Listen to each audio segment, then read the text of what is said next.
evening, everybody, man. Good evening again. We want to welcome you guys back to the the Black Belt Experience. I did it. I messed up tonight. The Black Belt Experience.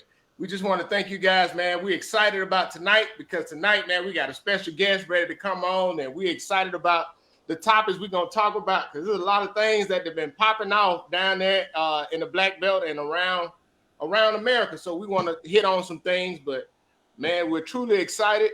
Looking forward to the conversation tonight, the dialogue, and I'm really excited about our special guest and bring our special guest on. So hey, make sure you guys share this. Let us know where you're tuning in from, so we can give you a shout out. We got Miss Clarita Rhines in the building saying good evening to you, ma'am. Good evening to you. But man, we excited. Share this. Hey, let some people know they want to tune in tonight. They don't want to miss tonight. We got Duck trying to finish up his midday snack before he come on the show. But we got Rodney. What's going on? The ambassador for Depot, Alabama. Ms. Adota Jones, good evening. Good evening. What's going on, Merida? How you doing? Good evening to you. But yeah, we're excited, really excited about tonight. I just want to go ahead on. We got some other people coming in. Good evening, Mom. Miss Elaine Harris. How you doing, Mama? How you doing? Miss Belinda Ryan Smith, good evening. She said good evening, everyone. But we're going to go ahead on and we're going to talk about our sponsors, and so we can get started with the conversation tonight. But our sponsors of the Black Belt Experience is Kimmy's Corners Creation, which owned and operated by Miss Kimberly Evans. I'll tell you, if you got any ideas of anything, I mean, birthday outfits, I mean, T-shirts, I mean, she does it all. You can go visit her page at www.kimmyscornerscreation.com, or you can go to her Facebook page. She got kids' clothes. She got what? Listen, if you got an idea, Kim is the one to reach out to. Reach out to her, let her know you heard it here on the Black Belt Experience. Next, we have the T-shirt bar, which is owned and operated by Lakeisha Davis. Have two locations, one in downtown Demopolis, another one is on Greensboro Avenue in Tuscaloosa, Alabama. If you got any ideas for T-shirts, you want to bulk orders, I mean sweatshirts, I mean whatever, even down to individual, reach out to her, let her know that you heard it here on the Black Belt Experience. Next, we have the Man of Valor of Greensboro, Alabama. They continue to do great things in Greensboro. They're getting ready, gearing up for the third annual Juneteenth celebration on June the 17th, if I'm not mistaken. I'm excited about that. They got vendors. They reaching out for vendors. I'm talking about they're gonna do it big, like they did last year. So looking forward to that and very proud of what they're doing for the community. Next, we have a Southern Bite restaurant that's right there next to T-shirt bar in Greensboro, Alabama. I mean, on Greensboro Avenue in Tuscaloosa, Alabama. You got some good food. I'm telling you, them pictures that they be showing, I'd be like, man, that food looking real good. I think they open late too. They open to like 3 in the morning, 2, 3 in the morning. 3 in the morning. During the weekend, 3 in the morning, 3801 Greensboro Avenue, Tuscaloosa, Alabama. 3801 Greensboro Avenue, Tuscaloosa, Alabama. So if you know you out there doing a stinking leg, you want to get you a meal before you get home, go ahead on and go over there to a Southern Bite restaurant. And next, lastly, we have a sponsor, The Sweetest Things. You go check their Facebook page out. The Sweetest Things is owned and operated by Katrina Chambers. And I'm telling you, she has some great things. She has some accessories. She has some outfits, some rompers, all of that stuff. If you want to go do it, because look, I got my package in already. I put my order in and support that. So let her know that you heard it here on the Black Belt Experience. So we got all of that. We're going to get through a few more comments, and we're going to bring in our special guest for tonight. Miss Sheila Hall said, hi, everyone. Miss Dayla Maynard, how you doing? She said, good evening, gentlemen. Duck said, good evening to all the faithful Black Belt Experience family. Ms. Adota Jones said, that's the hat, Chef Tab. And Mr. Tab, that's the wrong. That's the one. Prove me wrong. Miss Dorothy Jones, and she always watching from Tucson, Arizona, saying good evening. And Shaquila, what's going on? Hello, guys. She said hello. And Miss Jones said, Mr. Shepard, get you one of those bad hats like Chef Tab. No, that's Robert Tab. I ain't gonna mess with him. See, that's that 89 thing. I'm gonna keep it with the 9-8 with the Alabama. I'm gonna keep that there. But I do now. We want to say this though. We want to bring in our special guest, and the special guest is a black belt legend. And I just want to say that because I want to go ahead on and let everybody know who we talking about. Well, I'm talking about a black belt legend. I'm talking about the GOAT, the greatest of all time. When we start talking about the arena football, I'm talking about the best to ever lace them up at the Alabama A&M University. I'm talking about when you're talking about he's a arena football Hall of Famer. They said the GOAT. They said it, the greatest of all time.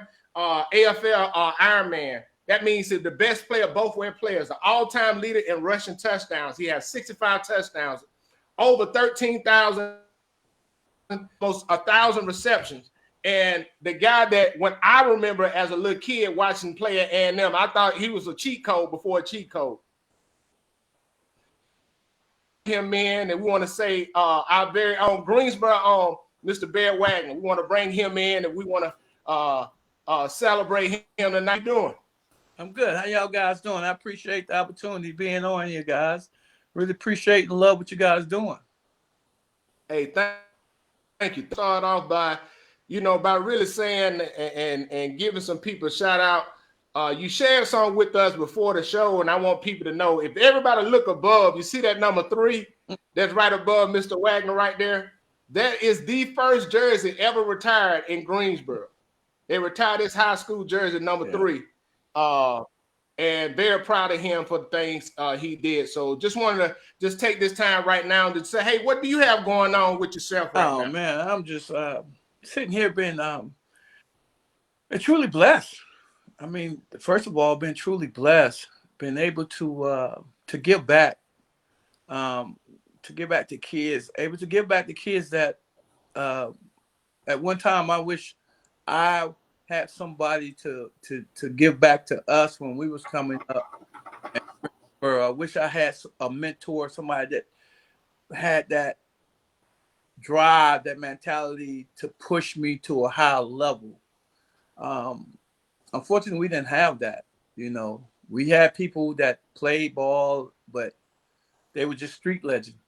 We had too many people to look up to and say, "Hey, man, he went to the University of Alabama. He did this. He went to Mississippi. He did that. He went to A&M. He did that. He went to Alabama State. Did this from here."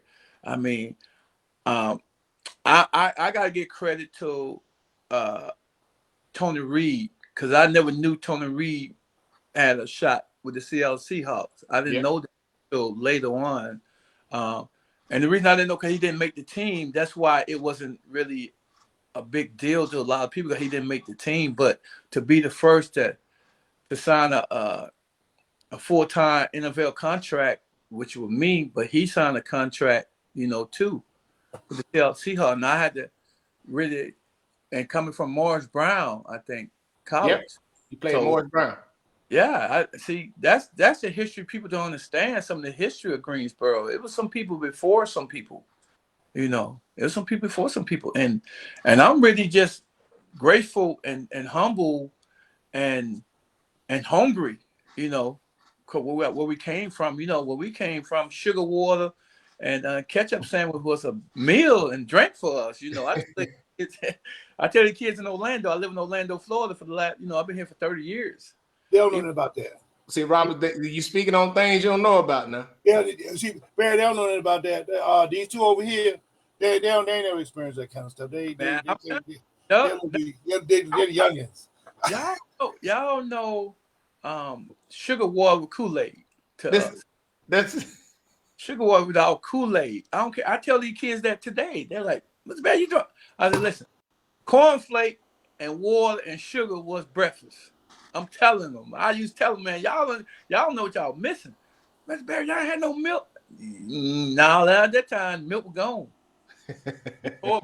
You pour a bowl of cornflake and you got no milk. You pour water and add some sugar, and you got the best breakfast in the world. So, Barry, you said about giving back and providing those things for kids that you think like you wish you didn't have. And I know that we talk about that now, just about giving back. And a lot of people may think that, well, I'm not a Bear Wagner, I didn't have all these accolades, but Do you need all that to give back to support the community? Listen. No, you don't. People think you gotta have a lot of money to do it. You really don't. Sometimes, man, we allow the money to rule everything we do. And yes, you need money at some occasion, but if you know people and you have a voice, God said, ask not, share not. If you don't ask, how can you get? Like my son played travel basketball for Nike, right? He was sponsored by Nike in basketball. Yeah, he played football now, but he was sponsored by Nike in basketball. Nike paid for all they travel, all that. And they had to do that. Me, before he got with Nike, we have a travel basketball team. Traveled to New York, New Orleans, Atlanta, Jackson, everywhere. And the money, those kids got out there and did a bucket drop at the grocery store, making $1,200 that weekend. People gave. I had sponsors. I had get money from sponsors because people I know send us a check. So me and my wife, we never had to pay for any trips. And I'm talking about for the last 4 or 5 years we were playing basketball.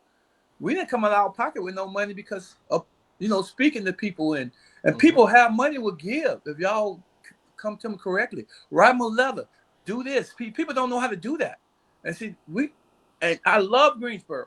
That's my heart. But we got to get out of the Stone Age.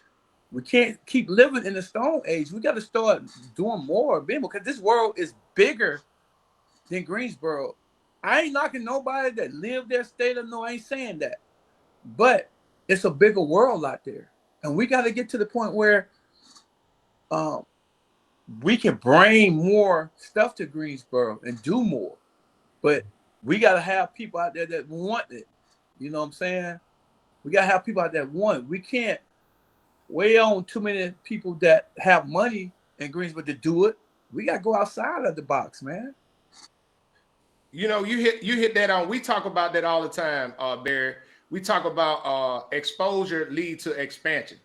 And the reason why we talking exposure lead to expansion is, just seeing out that is better. And one of the reasons why we also talk about, like, and when you said that, Barry, like, we got to get out of Stone Age, man. Like, we really got to get out of Stone Age. We got to realize that, it don't take much for us to do right by these kids. And it really should be about the kids.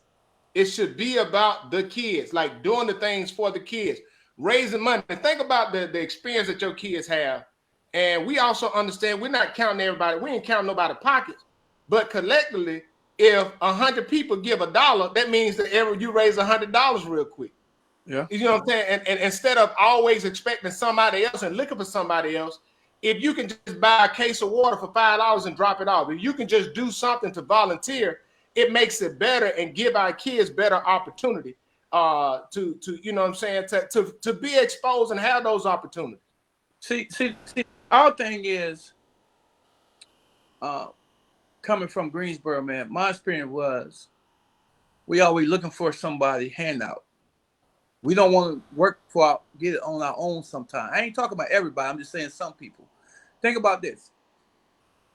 If the football coach say, I want to take these kids to the University of Alabama, they're going to cost $100, hotel, whatever, You might have 5, 6 people, but you got 30, 40 people on the team. You see what I'm saying? Yeah. But people find a way to spend their money on other unnecessary things instead of investing in their kid. And all the kids that basically successful that play college football, parents spend money because that's an investment. Yeah. Listen, as good as I am and who I am, I spend money on my son because sometimes you can only take him so far as a dad. You know what I'm saying? Then you gotta let somebody else take over. And people don't understand that. I said sometimes you gotta sacrifice. You gotta sacrifice going out with your girls, spending $40, $50, $60, $100 with them on the weekend. You want to look your best, go buy your outfit. You got to do this. Guys want to hang out and spend $40, $50 on just alcohol or something, just doing whatever unnecessary stuff when the kid could be getting some training or proper advice or something, you know, and you know, a lot of us don't understand what therapy is. Some people kids need therapy, but they can't afford it. Yeah. You know, we as African American people, we think therapy is for white people. They don't think we need it. I don't know why. I What'd don't you say, Robert Tapp? guys, you know, I'm real about this stuff. I don't know why. But we always find what best for us than our kids. Well, you know, because a lot of this too, and you just hit the head. I talk about healing. I talk about therapy. I talk about being made whole. Like I'm an advocate. Like I tell people this all the time. I'm a licensed minister that go to counseling. You see what I'm saying? If I'm having a moment, I don't just talk to somebody and just, you know, first of all, I'm finna say this. I know prayer works, but also too is a reason why people are trained. Like, and I want people to understand this aspect. Prayer works, but if you got shot, you ain't gonna just say I'm gonna pray about it. You're gonna go to the hospital. Yeah. Because okay, I can trust that the right people are gonna do the right thing, but I'm gonna go to the people that train to help me in that moment. If I'm having a mental trauma to where some things I need to process and digest, then I'm gonna go to some people that are trained to help me work some things out, to help provide a different perspective. And a lot of people don't know this, Barry, about you, but I follow you very closely on social media. Man, you do a lot for kids. You've been in a lot of kids' life. A lot. I'm talking about a lot. And like even today, you know, you said, you know, when we talked to you about coming on, you talk, hey, look, hey, I got it, I'll come on, but hey, I got a Zoom call with some kids that are connecting in college. But why is it so important for you to pour back and be connected in the lives of kids right now? You know, everybody know my dad. Everybody knew my dad. Everybody knew what type of. Everybody knew my dad. Everybody knew my dad was an alcoholic. Everybody knew that. You know, this story here, man. It's two parts to it. It changed my life and made me who I am. When I was 9 years old, you know, my dad told me I wasn't gonna be nothing. He was drunk, and he told me I wasn't gonna be nothing at 9 years old. And I could have took that a different way. I could have took that and be like, yeah, I'm gonna be like you and been like him. Or I could have went on the positive side and show him that I can be better than that. There's a bigger world out there for me to see, not just this. And my dad made me on top of what my mom did one time when I was in the 10th grade. And a lot of people that was in school with me remember this. My mom took me on the football team because I got a bad grade in Miss Ross class. Never forget this. In 10th grade, and we was getting ready to play Choctaw County. We need to win to get in the playoffs. And you know, I'm one of the top players on the top player on the team. And the coaches and the superintendent, everybody came to the house. I mean, chief of police came to the house. Everybody came to the house. That was Gary Vice. Everybody came to the house. Yep. My mama let me play. She told them to get up out her house. He ain't get no work. It's just one bad grade, you know. And my mom stuck to that. And then that game going on, you know, our house right by the high school. So the band playing, the lights on. I'm in the back, sitting on the back step. Lamar out there, my little brother Lamar out there, and I'm crying. Lamar crying. I'm asking Lamar why he crying. He's talking about, because you can't play football. And it just did something to me. Those two situations, man, made me humble, but made me hungry. And I told my mom, when my dad said it, I'm saying, Mom, I'm going to go pro. I'm going to take care of you for the rest of your life. And my mama told me to get my butt in there and do my homework. She ain't saying that word, but y'all know she said, get in there and do your homework. But those two events changed my life. That's why I'm so hard on my kids about school. You could be the top player in the country, but if you don't have those grades, you're just another person. In Greensboro, we have so many street legends that could have went to college and did something. But some of us were so scared to leave. Some of us left and came back because they couldn't, I ain't say afford, but they couldn't function outside of Greensboro. That makes sense? Yeah. A lot of sense. We got to understand that we got to go outside the box. to find out what's in the box for me. That's how I look at it. Because if I didn't never leave Greensboro, I think this is the only thing was going on. And I'm not knocking where I'm from because I love it. Because it made me who I am. And one for Greensboro teaching me all the hard time, or, you know, didn't have this, didn't have that. You know, like our kids, we try to provide for our kids now where they don't have to suffer. We try to give our kids the world. But we hurt them also because they never have to work for anything. They never have to strive for being greatness. I strive my kids now that I train to be great. And you know why I say great? You know why I don't do good, guys?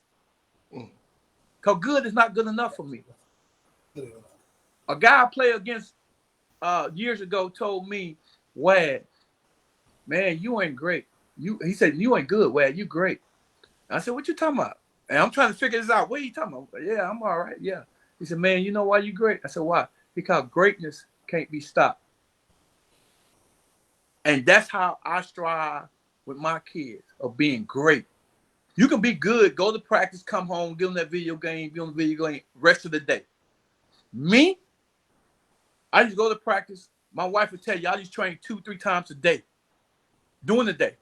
Go to a trainer in the morning, come home, take a nap. And then go on the track field or go on the field and run routes and everything by myself because I ain't have nobody to throw the ball to me like they got now. I ain't have no quarterback to come and throw me the ball. I was running routes against air. I was playing DB backpedaling against air. People don't know what I was going through by myself. People saw me at Greensboro High School when I came, before I went pro, out there training, pulling the tire. And they told, and I heard people just saying, what he out there doing that? He ain't going nowhere. I had people doubt me instead of motivate me. I had people put me down. But guess what? When I came to Greensboro and made it, guess what?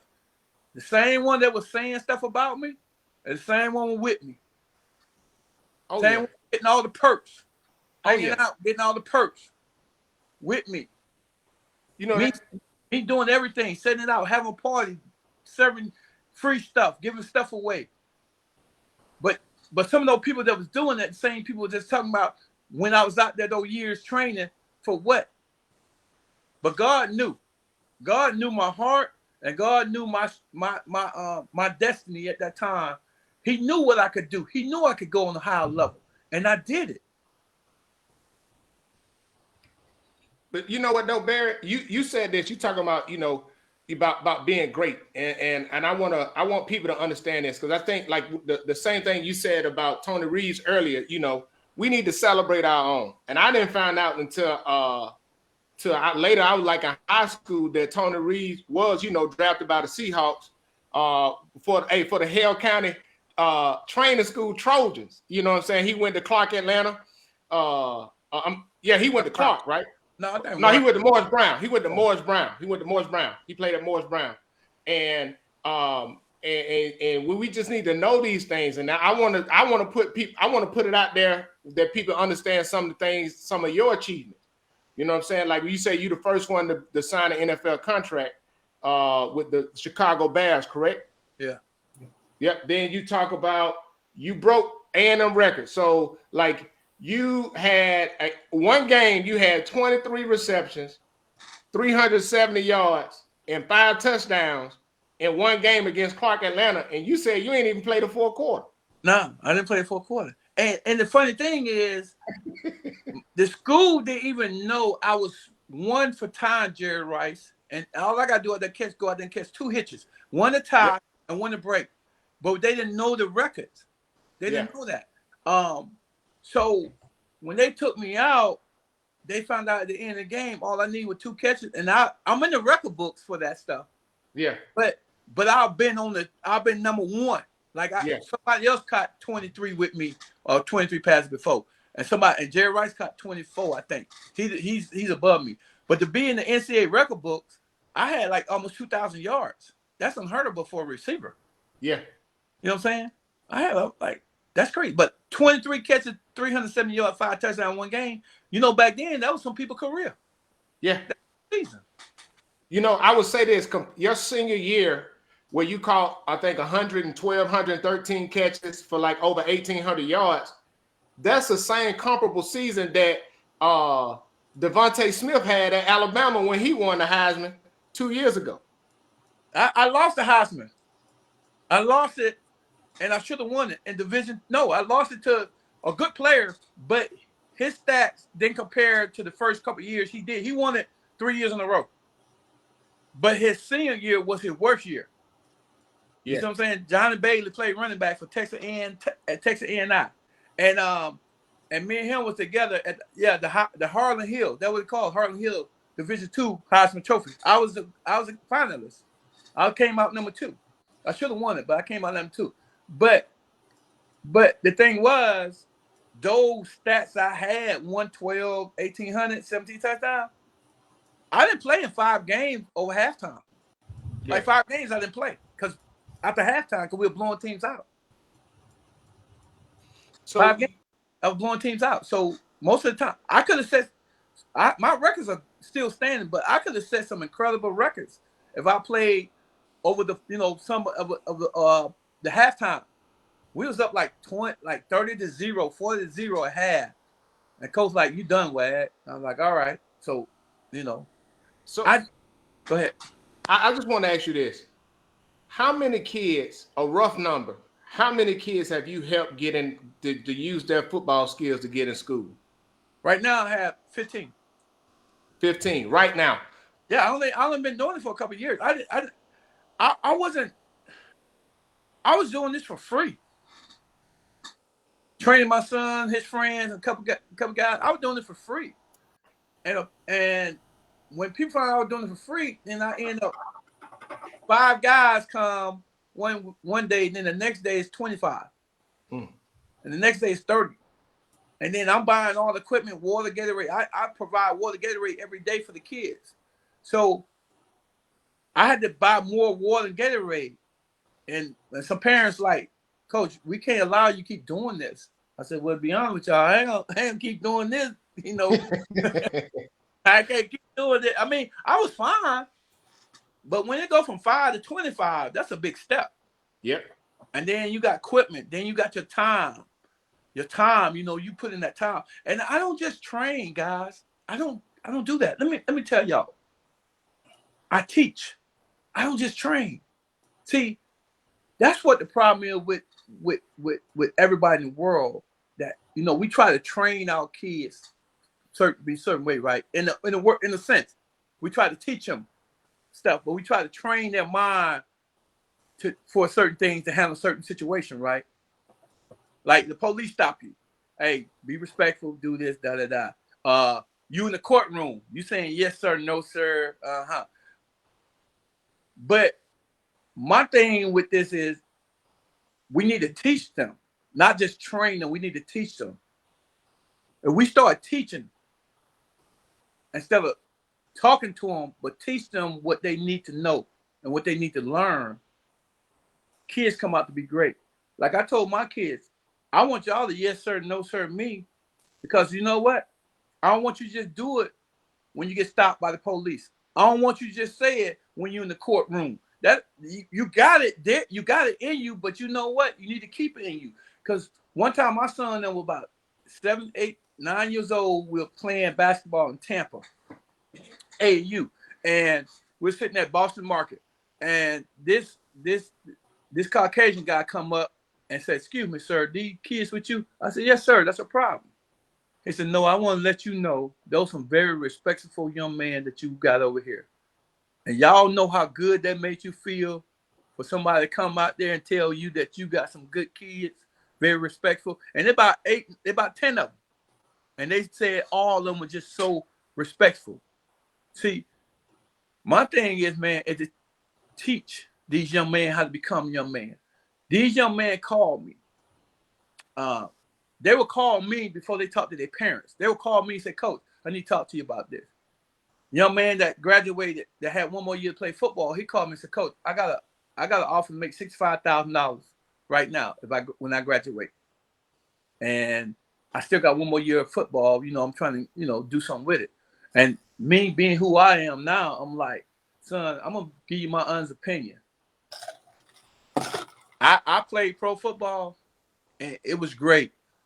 But then, you know, it's a lot of guys out here play that field, got to go out there and work every day too.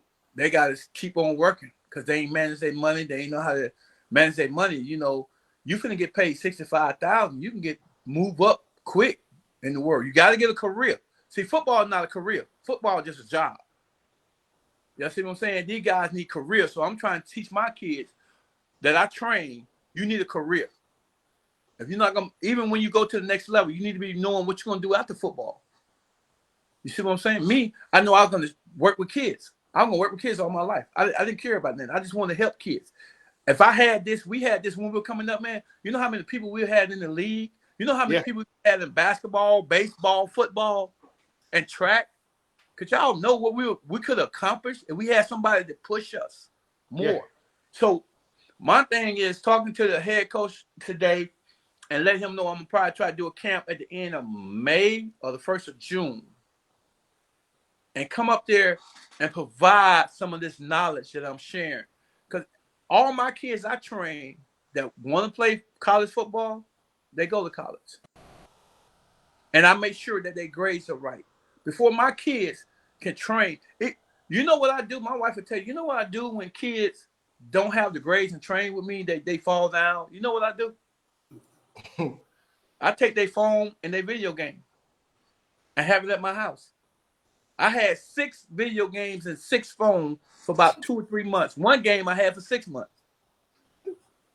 But guess what? I ain't got none now. Yeah. You see what I'm saying? And let me tell you the reason I do it. If I do it, if the parents do it, the kid gonna be mad at the parents in the house. They're gonna be grouching, mad, upset because their game and phone took. When I take it, I don't live in the house. Yeah. You see what I'm saying? I told the parent, I'm taking the pressure off y'all. They ain't gonna be mad at y'all. They're gonna be mad at me. You see what I'm saying? And I teach my kid, if you disrespect anybody, your parent, your teacher, or anybody, you disrespect me, we got a problem. My kids respect me so much that their parents would say, Coach, I'm gonna call Coach. Or football coach called me, Coach, we had a little situation with da-da-da-da. I said, don't worry about it, I got him. See, when you got people calling you to help them out with their kid, because they trust you more and they know that you got the best interest for kids, that's the best feeling you can have. My kids that I have, all the kids that I had trained, all of them graduated. University of Florida, Tuskegee. I ain't had but 3 of them, the oldest. I'm talking about the oldest. I still, regular college, but all I ask my kids is to graduate. I don't care about the football part. Football is going to get you where you need to be. But when you graduate, they're going to take you even further in life. So I make sure that my kids graduate, man. In college. That's the best achievement or best thing that can happen to you for me is to go to college and graduate. Get a degree. I don't care if it's in basket weaving. I don't care where it's in, but you walk with that paper because the paper will help you longer in life. What makes you and you say you talked to coach about doing a camp, and I would tell you with that, I challenge the community to come through and give you guys, support you guys, whatever you need. But what made you want to reach out to the coach or offer that help to the coach? Well, in Greensboro? When he told me he was, when he told me what he was doing, what he was trying to do, and he had some people come down and do a camp, or what he was doing the camp or whatever, and it hurt me to hear that he only had 5 players from his team to show up, but he had other players from other county or state to show up. And I was like, you only have 5 of your kids from your football program to come to a camp? I was like, Coach, that's unacceptable. You can't build a program with 5 guys. But these parents, we got to get more involved. Some of these parents, we need to quit worry about, we still want to go out and party and kick it and get involved. You need to know what your kid doing. We have more violence in Greensboro than I ever heard in my life. We need to get involved in our kids' life. We need to do that. I ain't saying we got to babysit them, but we need to know what's going on in their life. And it hurt me because I sit here and look at kids and be like, why this kid 12 years old out to 1, 2 o'clock in the morning? What is out there for him? You know, but I tell parents here all the time, if you know what your kid's doing in their life, you'll sleep better at night. But if you don't know what they're doing or what they're getting into, you need to find out. We need to be more, we need to more in our kids' lives than we in our own. You know, our parents, you know, in the 70s, they still here. My mom's still here because simple fact, God knows that she raised some young man that can continue this legacy that she had. You see, our thing is we have parents that allow their kids to do whatever because they don't want them in their hair. And we need to do better, man. And that's everybody. That's not just my hometown. Yeah, man. I'm so, and I'm just saying this because it's the truth. I'm large here in Orlando. I mean, I'm really big time. You know, I mean, you can ask anybody. I'm really big, but I'm low key with it now. You know what I'm saying? I do a lot. People come to me. People call me. I mean, people get people money. I don't even try to build my program to be big. I love my kids that who I got now because guess what? They dedicate. They loyal. You see what I'm saying? I want people to bring their kids and get teaching, not just training. When a kid have a problem, they call me, coach. I'm gonna talk to my parent, but I want to talk to you. When a parent have a problem, their kids, they call me. They call me, and I have the best interest for their child because I came in a household raised the right way, and a lot of us can't say that. You know, you hit on something, and that we've been echoing on this show about just getting involved. Like, you know, and you talked about people that invested in it, people from the community that invested into us. You know, the Curtis Smith, the Mr. Roysters, the I mean, you just go Mr. Brinson, Mr. Kelly. You know, those people that kept us straight. Laramie didn't experience that because he was at the West Campus. You know, he didn't experience that over at the East Campus. I was in the West Camp, but I experienced all of them. I experienced every last one out. Yeah, but it's just, but I just say it's important to have those, and I just salute you for just coming back, and then just, you know, your willingness to support. You know, my thing is, my coming to the camp is not just for Greensboro. My coming to the camp is for all area. It's not just for my hometown. Yep. I want to share this knowledge I have, man. I built a program here, man, that it's outstanding. When I tell y'all it's outstanding, I mean, people love me because of what I'm doing, not for who I am. You see what I'm saying? Yeah. Like the other day, you know, I took the kids to the XFL game. I'm gonna take the kids to the Orlando Pride. Kids that would never see a pro football team. I don't care what kind of league it is, but never would go to one in their entire life. But get the experience now. You know, who I am, believe me, who I am popular, I am famous, but my thing is people do for me because of what type of person I am, not because of who I am. That makes sense? Yeah. I mean, I have a lot of fans that love me because I was a great guy. I know I was a great player, but a great human being. Man, I care about people, and people don't understand. I pray for Greensboro in my prayer. I pray for everybody, you know, in my prayer. My kids, their kids, my brother kids, everybody. I pray for everybody because I seen why my grandparents and parents, and I talked to y'all earlier about this. Reason we here because we had praying family, praying mama, praying grandmother. You know, I said our dad might say one or two, but you know, our mom and grandmother, one that prayed for us. That's the reason we all here today, because we had praying parents and grandparents. And I said this earlier, man. It takes villages to raise kids, and they don't have that now. We had that in Greensboro. We had the Mr. Smith, Mr. Johnson, the Kelly, the Miss Avery, Miss Ross, and Miss Washington. We had all of them. We had those teachers. We had that paddle in the principal, Mr. Bradfield, Mr. Washington office. We had that paddle. We were getting that paddle when you got out of line. That was discipline. That wasn't abuse. Nowadays, you can't put your hand on a kid to say, hey, come to talk to you. Oh, you abusing me. That ain't abuse. So we need to get back into raising our kids to a point where they got to understand y'all can do whatever you want to do in life if you just apply to it. Yeah. You know, I'm like nobody who live in Greensboro. I ain't like nobody who live nowhere. Because believe me, if I could be home, I would be home. There's no lie. I would be there because I love my hometown. I'll come there and be like Tab, live in Tuscaloosa. Just being real. But because I've been there all my life, half of my life, it just, ain't too much for us to do. But we need to we need to get into more. We need to do more. We need to go and help out the Black-owned business. We need to put more into that. You know, like your sponsors. All of them African American, we need to be supporting them 24/7. Absolutely. You know what I'm saying? But I don't understand why we feel like we gotta go to a big establishment just to be looking good, to be successful. We gotta go to a big establishment. We can't go to the Black-owned people because, oh man, they try to cut corners, do all that. Hey man, you don't understand. A lot of people cut corners with money. Yeah. You know what I'm saying? Look at Donald Trump. That's a prime example. That's being real.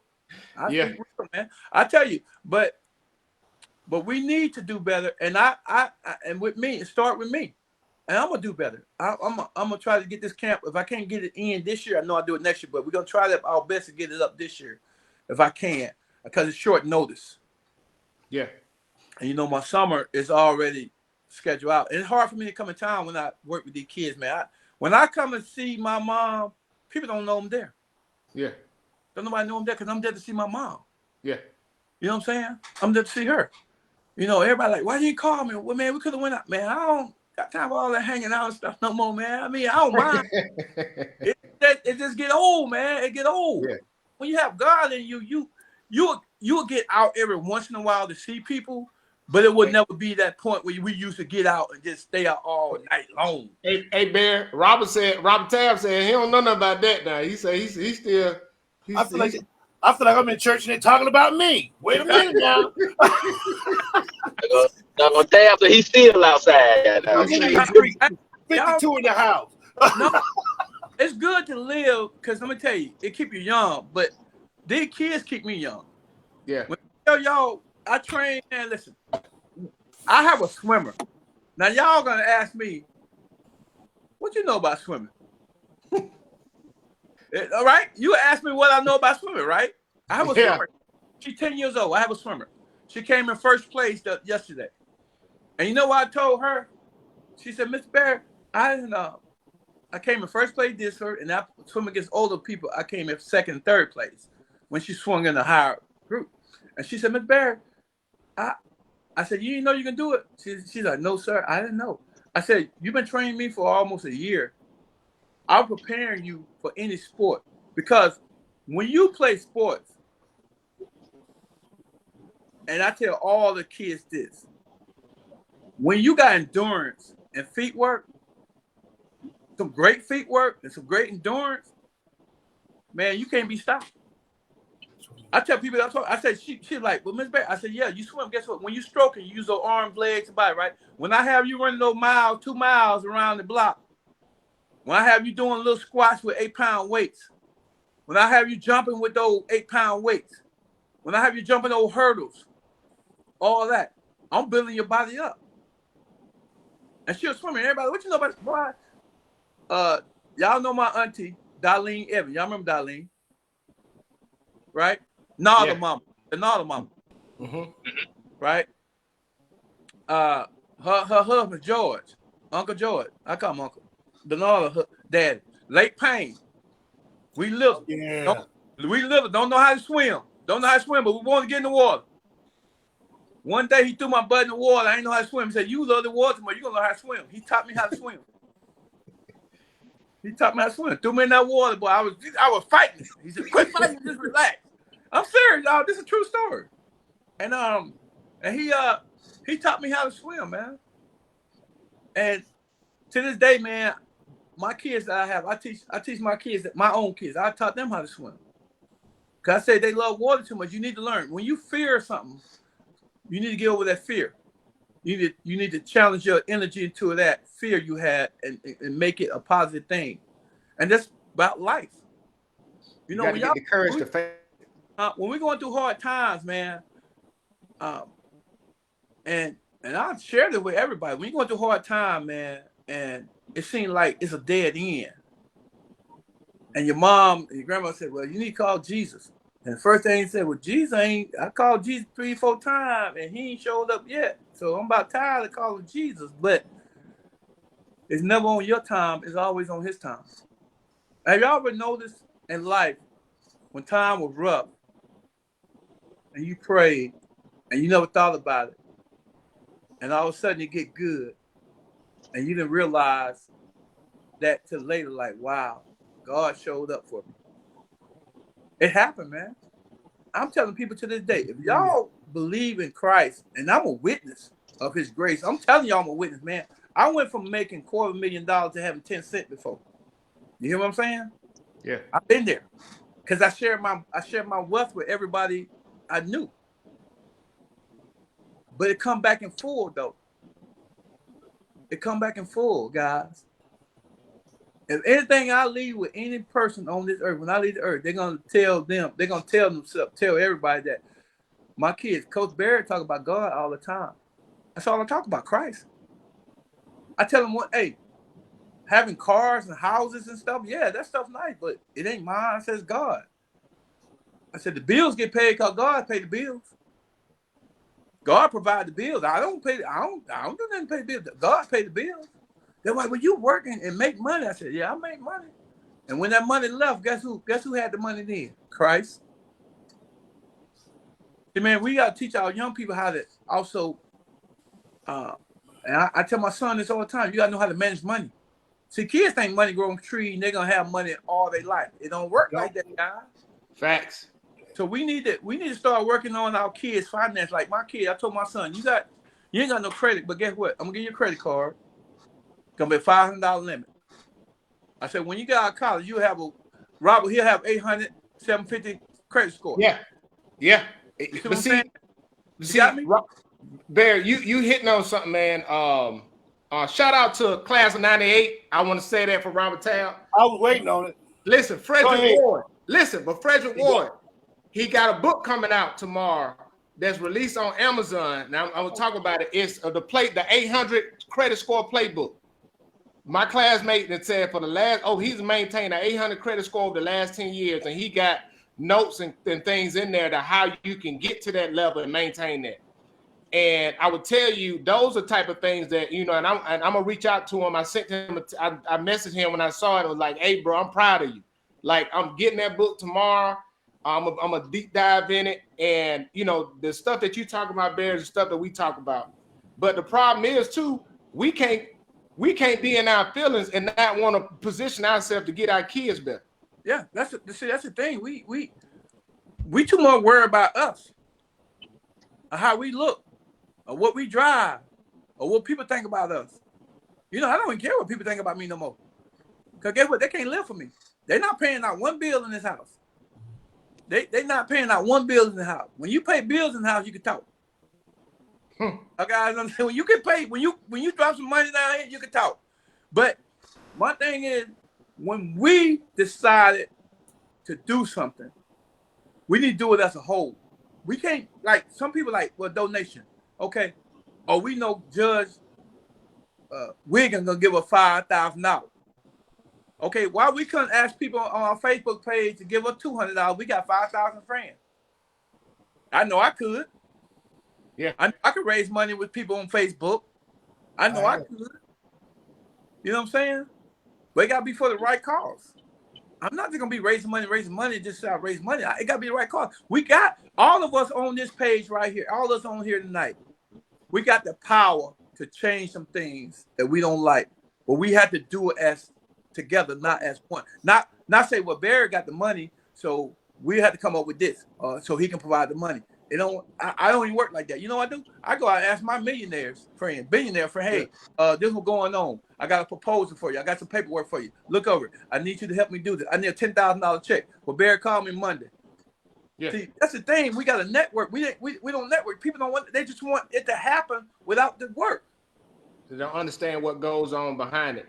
And we've been talking about that. And guess what? That's why I said collectively, it's a lot that can get done. Collectively, that's a lot that has been done. I want to hit that. A lot has been done, especially over the last few years, a lot more, but it's just time to take it to that next level. To where our kids are having those opportunities that they need to have.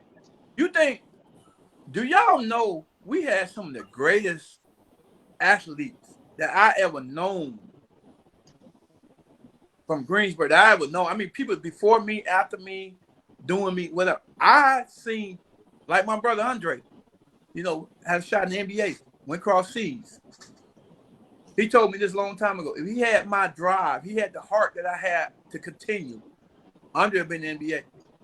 He said he just gave up. He hurt his knee. I hurt my knee, shoulder, everything. I kept going. I had the first, 1995, 1994, 95, I had the first scope, the scope, knee scope on your knee. I had the first one when it first happened, 1985. And the doctor told Mr. John, after football season, the doctor told Mr. John, I can move my knee. I was sitting there laying down on the thing and my knee. And Mr. John told me, Doctor, move your knee. Mr. John come and move my knee. My knees pop. I said, Mr. John, that hurt. And guess what? I was back to normal. You see what I'm saying? But people don't have that drive for their child as they do their self. See, we need to have that same drive for our kids that we do for ourselves. Y'all understand where I'm going with it? Yeah. We need to have that same. But let me ask you this question, Barry. Now, I'm just going to talk personally. And I heard when you said, you got kids that'll move off, go off to school and, they can't handle those type of environments. I'm just going to speak personally. My oldest went off to play college ball, basketball, coming off the bench, averaging 20-some points a game. He got a little frustrated. Dad, I'm scoring more than the starter. So the bench coach let him start. But he won all freshmen in his division, made all freshman team. This Snead College? This is my oldest. That's my second oldest. Second oldest. He's still in college. I'll be watching. But my oldest played 1 year and was like, I want to come back home. Now, we can see the greatness in our kids. We can push them, but sometimes it's hard for us to make them see the greatness in them.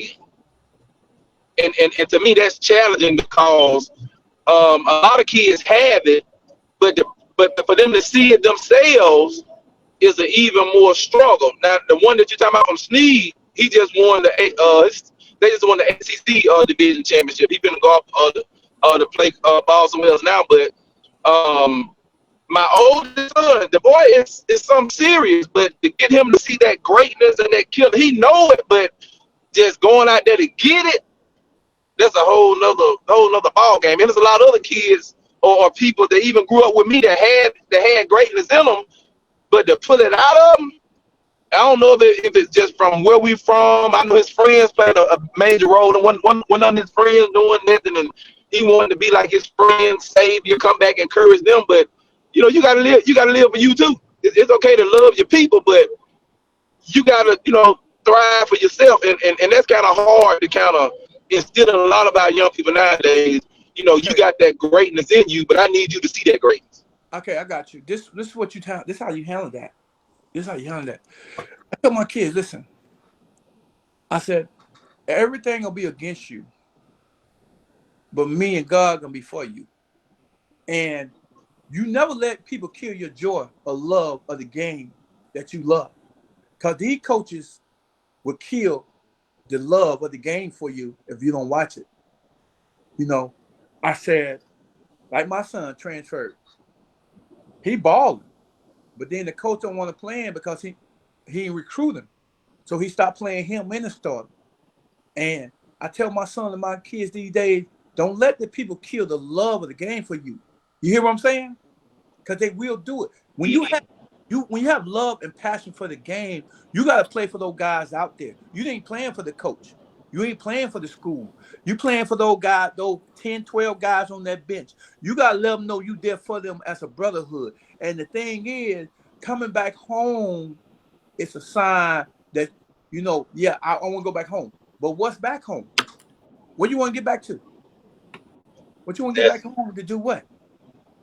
You in the best place you can be is in school, getting an education. Because guess what? You can come back here and start your own business. You come back here and build a gym. You come back here and give back to the community. You can't do that if you come back after 1 year because you guess what? It didn't work out for you because guess what? You were balling, but guess what? I was in the NFL, and I tell my kid, I was better than what we had on the field. You see what I'm saying? But guess what? I stood in there. I stayed there. I stayed there. Yes, politics, but I stayed there for my teammates. And hold on, in the money, be honest with y'all, in the money, but I stayed there, guys, because these people will kill your joy. Y'all know what I'm saying? They will kill your joy. Y'all have people that kill your spirit and you don't know it. And kids don't understand. You ain't playing for him. I'm playing for these guys. Listen, on the real football, we had 25, 26, whatever players we had. That's what I'm playing for. I tell my son, you ain't playing for the coach. You playing for them. They need you. They know what you can do. They know what you're doing. You just got to keep drive. You got to have that. You got to have the drive. You got to have passion where you got to not overlook your coach, but do what you're supposed to do to raise the bar higher for your teammate to get better. That make sense? I wish I'd heard that in '89. Huh? I wish somebody would have said that to me in 1988. I'm telling you guys, we allow people to kill our love and spirit of things that we care more for. But we allow the devil to do it because the devil know we love this game so much, or we love what we're doing so much that he had to step in and have the people that over us, because he can't attack us. He got the people that love us, that over us, attack them to attack us. It's like being in a marriage and you and your wife be arguing, or your girlfriend be arguing, and you see this situation all about the devil. But when you see about the devil about to come out into the situation, guess what you're supposed to do? You're supposed to step back and say, "Nah, baby, okay, that's fine. We'll talk about it later." Because you know the devil step in real quick on certain situations. He'll step in on you when you're on top of your game. When you're doing everything right. He don't want that. So your son, he should never just quit or want to come back home. He should keep doing what he's doing, and he's going to see a better day. Because you know what? When you balling, it's going to be hard for everybody else in that stadium not to see him. You know what I'm saying? Right. He got a heart for coaching. He got an AAU team now. He the B team coach at Matador. So I told him, go back to school, get your paperwork. But he got a heart for people. You know, he's selfless. You know, that I want to help make somebody else better. I want to help make somebody else great. So he got that mind to where he want to coach now. So I'm trying to encourage him, you know, going back to school, get your paperwork, and do what you do. Yeah, do this. But see, what I said, we were talking about this earlier about when you go to college on them. You let them pay for that. That's why you play ball. Right. Get a degree. We hit this. I don't think you was on when I said this. I said I have my kids go to college, and I want them to go to college and get that degree. That degree means you can do anything you want to do. Now, exactly. You want to do this with these kids, but how you gonna tell these you want to do it with the kids? You ain't do it yourself. So how you gonna motivate me to go to college and play ball when you ain't do it because you quit? Right. And he was on academic and athletic scholarship. That's what I'm saying. And now he look back, and I'm like, son, you can't. Life don't have a rewind button. You know, you can't go back and do it over again. You know, you have to make the best out of every opportunity. But now he'll be 23 in June. He been 23. But now he see and wish he could do it over, but you can't. But see, the thing is, now, if I know his situation and I have a child, and I'll be like, well, coach, I mean, I'm trying to get my son to be on a high level, but you quit on your team. You quit. So I don't want my son to learn how to quit from somebody because they will think that way. You know, they will think that if you quit on your team, you'll quit on us. And he finished the season out, but I guess like the coach coming off the bench and you still win freshman of the year, all freshman team, you had to be really doing some stuff. But I'm like you, Don't let the coach kill your joy for what you love to do. Yeah, don't You let know, people. do what you do when you're on the court. My son was coming out the bench and led the team in tackle. And I posted. He led the team in tackle. He never had the first interception in the game against Hawaii when Hawaii was going to go down and score. He had the turnover against Indiana, University of Indiana, when they're about to score. Stop them from scoring. So I know what you're saying.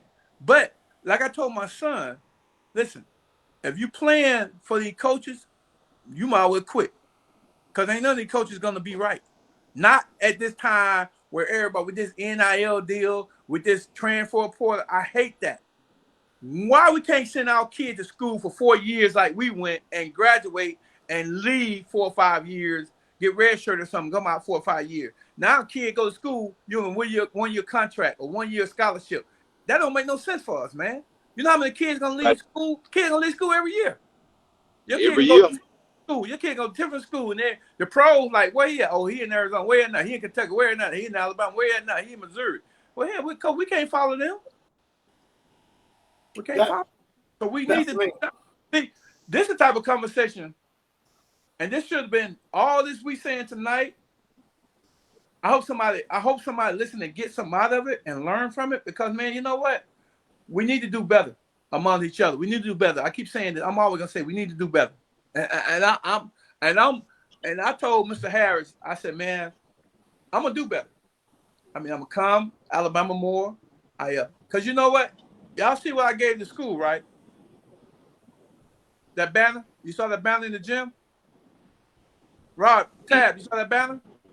I have not been in the gym in the only time I went there when I cooked for that was as far as the football field. I haven't been in the gym since I left. At Greensboro basketball gym. You know, I gave them an MVP trophy. I gave them I my remember. Chicago Bears jersey, and I gave them the Hall of Fame. I mean, was it Hall of Fame or championship banner from San Jose? And I said, you know what, Miss Harris? I said, these kids don't know nothing. They don't know the history. They don't know the history of school. They don't know who did what. They don't even know who I am. These people don't know nobody. I said, we need to get these kids involved of the history of the school. You know, especially the athlete. You go in there and say, what you play? I play football. You know him? No, I don't know him. Because nobody been teaching them the history. Or they roots. You know, They don't know greatness in them already. They just got to apply. Yeah. They don't know how good they can be, man. Listen, I saw some kids play football in Greensboro, and I was like, man, this kid pretty nice. I can't remember who it was. I was like, man, this kid fast. But see, man, unless we have the parents backing up the coaches doing what they can. And now y'all, the coach I talked to today, he seemed like one of those coaches trying to build a program like the programs I see here. You know, he ain't got the resources. That's his problem. He ain't got the resources. But if me and my cousin Grady can get together and provide him with some resources, because I know, let me tell y'all, my wife will tell you, I know everybody. I know coaches from D1, D2, D3. I know everybody. I can get a kid to school. But my job is to help you. And I don't charge for none of this. This is what y'all don't understand. I don't charge for helping kids get to school. I don't do that, man. You send me their film and I think they can ball, I'm going to send it to the coach. Coach going to talk to him. The coach going to follow him. Coach going to do whatever. And most of the coaches that I know, well, all the coaches I know will sign the kid because I told them the kid can play. And they say it for themselves. My word. So if you tell me your son can play, you send me the highlights, say, okay, coach, I got a kid. Tell me what you think. Way I gotta like him. I'll be like, coach, you want him? He'll be like, yeah. I said, all right, I'm gonna call his dad, his mom, dad, and let him know you want him. Son, you gotta go with these days, guys, let me tell y'all. I'm telling y'all this. Parents, if your son get in the office, y'all quit looking for him to get 900 offers. Take what y'all can get, because this transfer portal is killing all the high school kids that get in high school. They're killing them. Kids that supposed to go D1 got to go D2. Kids supposed to go D2 got to go D3. Kids got to go D3 got to go to NAIA. Because they can't get it. Huh? Hey, Barry, that's what Deion Sanders said. He said this transfer portal is killing high school kids. High school kids. Unless you 5-star, 4-star, you in trouble. Or 3-star, you in trouble. You ain't finna go nowhere. And you can be good. They not even finna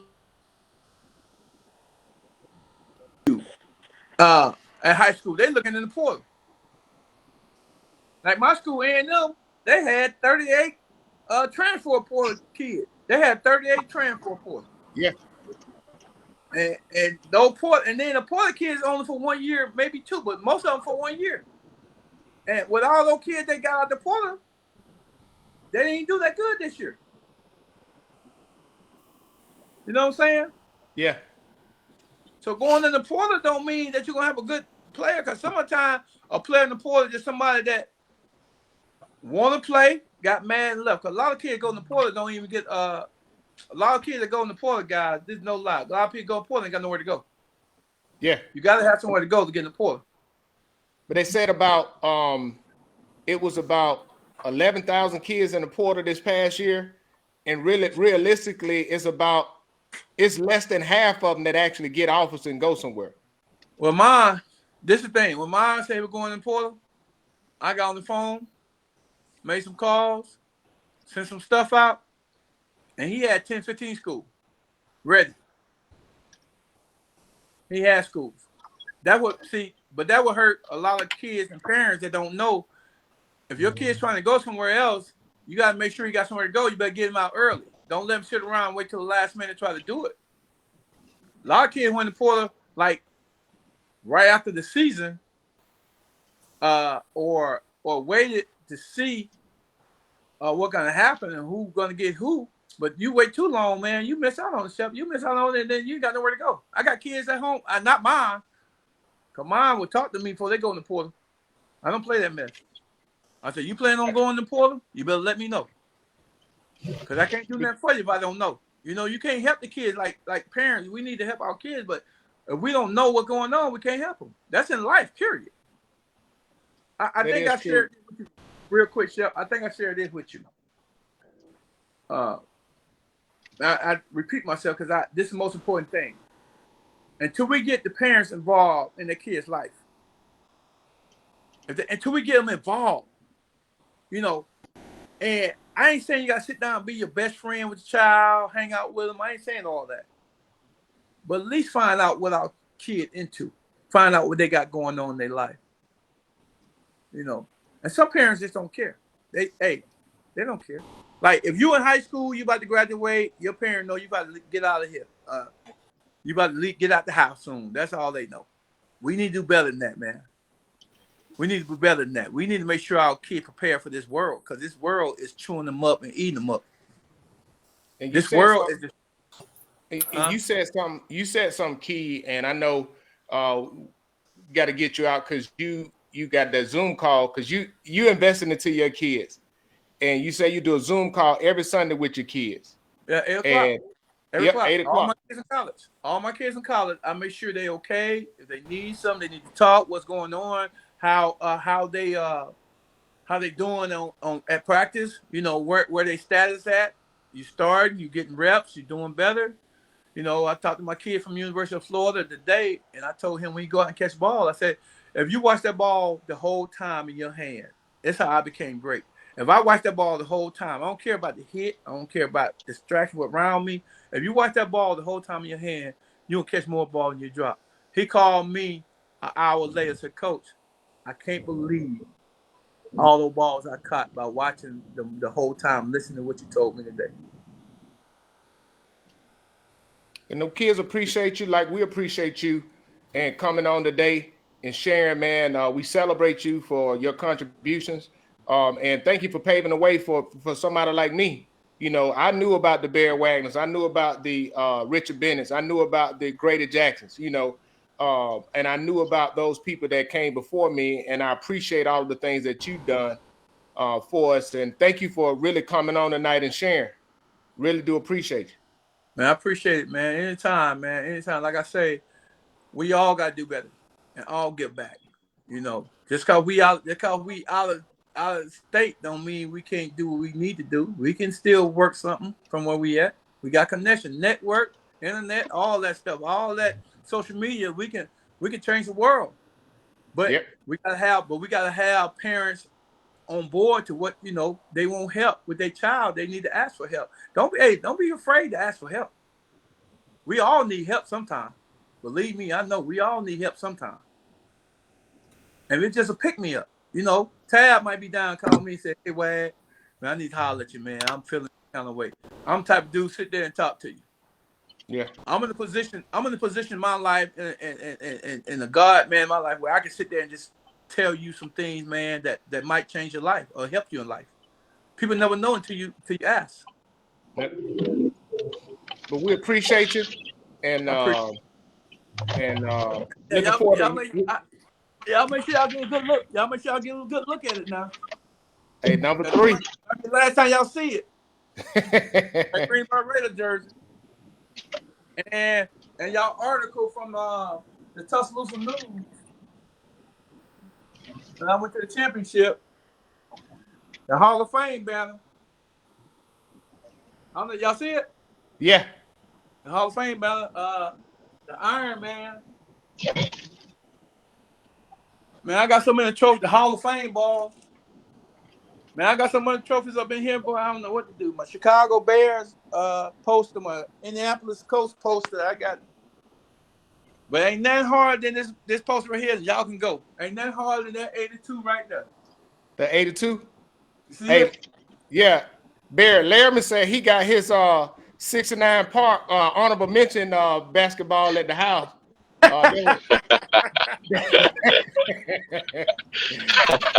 Hey, You're wrong for that one, Chef. Yeah, he real wrong with that one. I didn't go to 69. I went to Lowndes Park. I didn't go to 69 or Depot. I went to Lowndes Park. All right, guys. I appreciate it. All right. Appreciate you. Talk to you later. All right, Wag, man. Good seeing you again, man. All right. Man, you too, Doug. Look, man, y'all keep doing what y'all doing, man. And let's keep Greensboro alive, man, and moving and let's get the community, and not the community, let's get around the other communities, you know, Saulville, Moundville, Demopolis, Uniontown, Marion. Let's let these people know that we ain't just doing stuff for Greensboro. We want to do something for the whole county. Because y'all call it Black Belt. Yep. It's Black Belt. Yep. You know, people just saying we're gonna have a camp in Greensboro and just for those kids. Nah. When I had a camp, I had spread out for everybody. I had 250 kids at one camp. You know. So I'm gonna work on that. Get with my people. You know, TJ Drummer is the president of my committee. See, I got a football committee. Y'all ain't know nothing about, huh? Yeah. And all of them tap and some of them tap classmate. Oh yeah, on my committee. Some of them his classmate on my committee. Yeah. I got a committee up there, man, that puts stuff together. So we'll work on it, man, and I appreciate y'all. Let me get on this call, my boys. All right. Y'all stay blessed. Let us know. Let us know if it happened, and we'll put it out to everybody. Appreciate you. I appreciate you. All right, thank you. All right. All right, Wag. All right, bud. All right. So we going on. We want to really appreciate Barry Wagner for coming on and shared a lot of great nuggets with the things that he's doing in the community, what he has planned, and his lessons learned. And we want to go ahead on and transition to some other things. I know we talked about last week. We talked about the school board and Perry County School Board issuing Coach Lewis basically saying that requesting his not retaining him for the next year. Larry, what update you got on that, man? Man, it's just a whole bunch of foolishness, man. I even heard, man, from a reliable source that allegedly even the attorney said to the superintendent, "You better hope this don't come back and slap you in your face." The superintendent really had no grounds, but like I said, they used that little clause, not tenured. But right is right, wrong is wrong. I don't think that sets a good example or even a precedence for what you're trying to do within your school system when you have good young assets that want to come on board and make a difference in your community. That says a lot about the way the leadership want to see the school move forward. So I want to know when the next board meeting is so I can go up there and say a little something myself. You know what I'm saying? It got to stop somewhere. Hey, Chef. Yeah. Larry don't need to go up there to that board meeting. because we had the same situation at Greensboro. You didn't go to support. It's a similar situation, pretty much identical. Well, I didn't go because you went. No, I did not go. I did not you go. Talked enough. You talked enough. No, but you should have support at home first. It was enough Don't people go down there supporting home. time. I'm going. If you go down there, let me ride with you, be your bag up. But don't go down there by yourself, man. Hey, you don't know me. Man, just stay where you at. You leave them folks alone. They know me down there. I ain't no stranger. No, I used to pastor down there. Hey, they whooping them too? Huh? Not them. They whooping them too? Not them.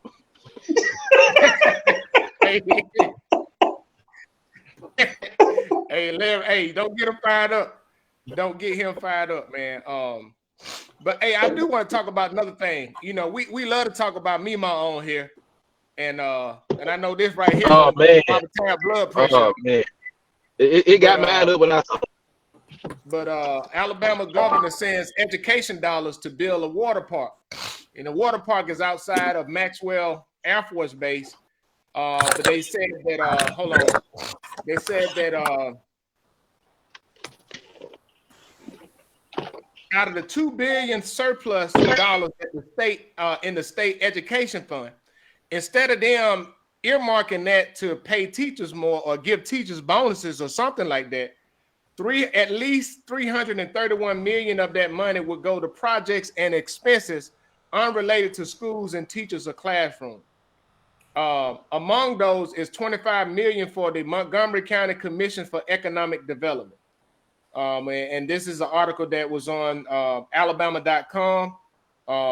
And that's the Governor Ivey. Alabama Governor Ivey has proposed using more than $300 million from the Alabama education budget for non-education expenses, including prisons constructions and $25 million for a Montgomery whitewater rafting development that has run behind schedule and over budget. This is an opinion article, but I do want to say this. It said from before the Montgomery whitewater rafting park under construction near Maxwell Air Force Base might look like a tourist attraction, but the county commission president that assures me is more than that. And this is what is said from the county commission president of Montgomery County. It said it's an educational opportunity too. And it said there's going to be engineering opportunities out there for students.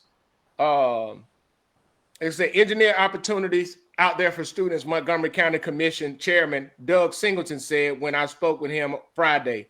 Opportunities for students, not only to have jobs, but to learn about careers and have opportunities that they would never ever get to see. Man, what's y'all opinion about that? Because I'm gonna tell you my opinion. That money need to go to, if it's for education, if it's a surplus, first of all, they need to give teachers a bonus. They need to look across to give these teachers some more money. Facts off the top. Bump that $25 million to that white Raptor, whatever. They talking about tours attract. There's gonna be tours attraction. They're gonna be education. Kids gonna get to see this. They're gonna get careers and all that. Bump all that.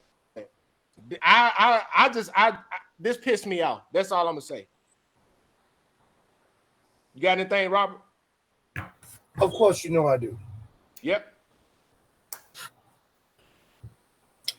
What's disturbing about this is if money is earmarked, because money has colors. Mm-hmm. If it's earmarked for education, and then you sit here and you move it to somewhere else, the next time then that money's will be put into people. This is why people don't want to give anything to Alabama. Because if I earmark some money to put gas in my truck and I end up going go out to eat or something else, whoever's giving the money is going to look at this. Next year, you're not going to get that much money. One thing I've learned about government procurement, working at NCIS and being logistics in the military for over 15, 16 years. If you don't use the money, you're not going to get that much the next fiscal or calendar year. Secondly, if you don't use it for what it's supposed to be used it for, you might not get nothing. Mm-hmm. How is it that they need to do some kind of law where you can't do no executive order or whatever, however she moved this money to earmark for education, that it goes anywhere else?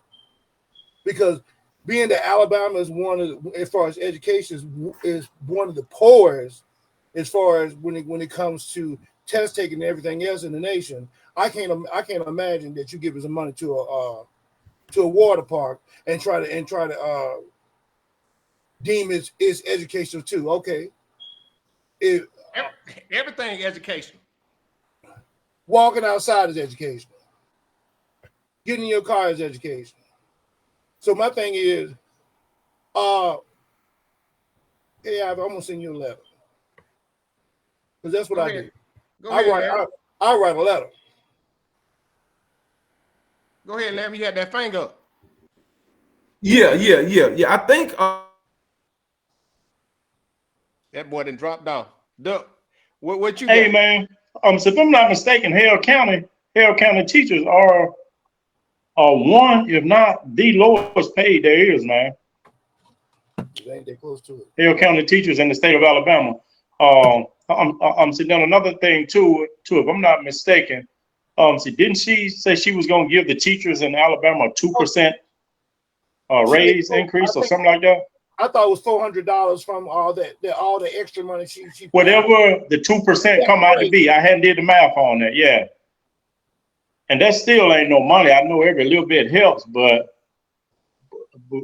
though considering what these teachers got to go through nowadays, they dealing with these kids, man.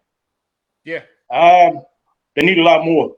And what concerns me even more, this is more the reason to vote when it's time to vote her ass out of there. But she had more votes than anybody else on the whole ticket. But straight ticket. Hey man, me and Mark gonna have to die out. They ain't finna get rid of her. She doing what they want her to do. So go ahead, Larry. Yeah, I was gonna say, I think that came when Maxwell was threatening to leave Montgomery altogether. And I think that was part of the plan to give Maxwell an incentive to stay where it is. Because it's like, I just went to Maxwell this weekend.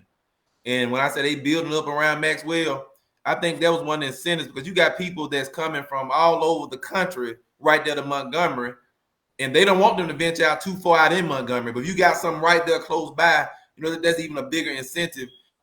And I don't think education, we all know education is now a major priority in Alabama. We know how, based on the budget.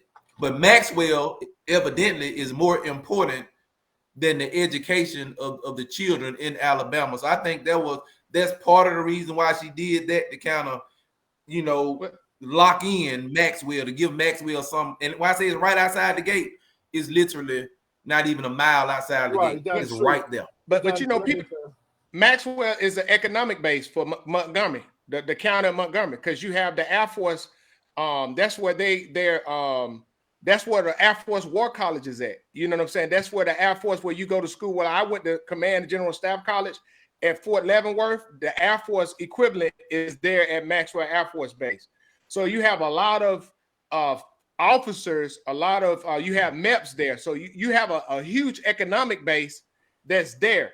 And just like other people, Duck said, you're gonna leverage to try to keep that. But my issue with they had a $2 billion surplus that they talked about, a $2 billion surplus. Now, I want people to understand this, and this is just doing numbers, right?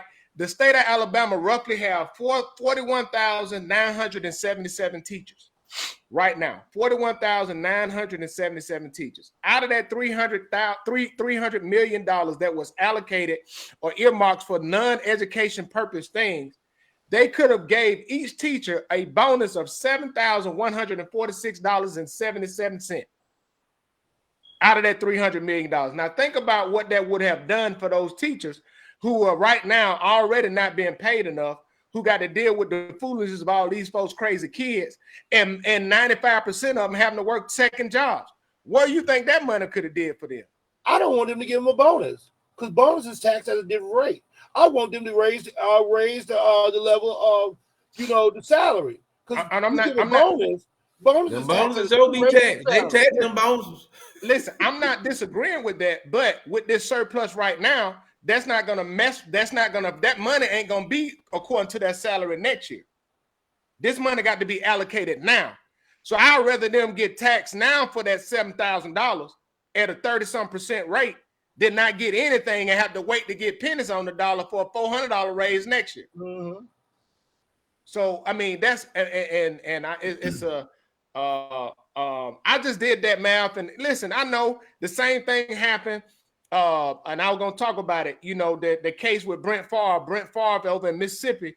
Brent Favre sued Shannon Sharp and Pat McAfee for defamation. But I'm being honest with you, he just shot himself in the foot for that, because both of them, he filed it in the state of Mississippi, because both of them, Shannon Sharp and Pat McAfee, aren't a resident in the state of Mississippi. They have the right to request it to be moved up to the federal level. Mm-hmm. The best thing for Brent Favre to do right now is just drop it. Just drop it, because what's gonna happen is them lawyers gonna get involved, and they're gonna have to give their evidence, and that evidence ain't gonna be pretty, because the same thing happened in that case. That money was for welfare money that they got, that, you know, allegedly, I say this, allegedly, that there was evidence of him, text messages and everything, asking would he get in trouble if they did this. And he agreed to do speeches and got paid off that, but he wanted money. And even the university, his daughter was going to Southern Miss at the time, even the president of Southern Miss was uncomfortable with receiving a large grant amount, grant money, so that they can build those things. And we talk about this on this national level. We talk about this at the state level, but the same thing happens when money get awarded to the county levels and things are being done the wrong way. So I would just say in this, you know, the teachers, I'm being honest with you, that whole lie that the chairman of the county commissioner in Montgomery talking about it's for education purposes. Really? No, it's not. It's for recreational purposes, to make sure that we keep we keep Maxwell Air Force Base happy, because they bring in a lot of tax revenue into Montgomery County. Because the same thing, if Maxwell left Montgomery right now, the economy in Montgomery, Alabama would take a huge hit. A major hit. And it would be the same impact that happened in Selma in the late 80s when the Air Force Base left over there in Selma. Man, it just won't be Montgomery. It'll be Prattville, Millbrook, all of that gonna take a hit. Yep. So people, you know, those are things that, you know, I want people to really understand that dynamic, because, you know, I saw that, man, and you know, and we just don't do right, especially in Alabama. I mean, I'm gonna say Robert Tabb's favorite thing, casino. I mean, lottery, and that could have solved a lot of these issues. What? Did anybody record that? No, go ahead, Robert. Go ahead. Why you think lottery will solve a lot of this? Just like what town is growing in the Black Belt? Is doing great things. Utah. Everybody stopped that lottery because they thought these casinos, they end up closing one anyway. Yeah. So when you look around at every state around Alabama, they had some kind of lottery or some kind of gaming or something. If every state around Alabama, even Mississippi was the last in the union here, in the whole 50 states to get something. Every state around Alabama has a lottery. You report to me, now we go with statistics and numbers. You tell me one state that has some kind of game in the lottery that's asking for it to go away. Alabama? Only one. And why is Alabama? Why? The Bible Belt. We the Bible Belt. We love Jesus. We love Jesus. They love him over there in Pensacola too. Jesus is our superhero. That's the Bible Belt right there. Hey, I find it mighty strange, man, that there's the Bible Belt, and they don't want to let the gaming come in. But if this is so much the Bible Belt, why don't the Christians stand up for police brutality? Why don't the European or Caucasian stand up when the blacks are being mistreated in the Bible Belt? If this is really the Bible Belt, you're going to stand for what's right, regardless of who you have to stand against. So, no, I ain't. But huh? I just want to say this: just because some people claim to be a Christian, don't mean that their lifestyle reflect. Exactly. And know, it's easy to say that, but the reality is most people don't care unless they come to their front door. So if it's not bothering me, then guess what? I can sit back and be quiet, but it ain't bothering me, so I ain't got nothing to say.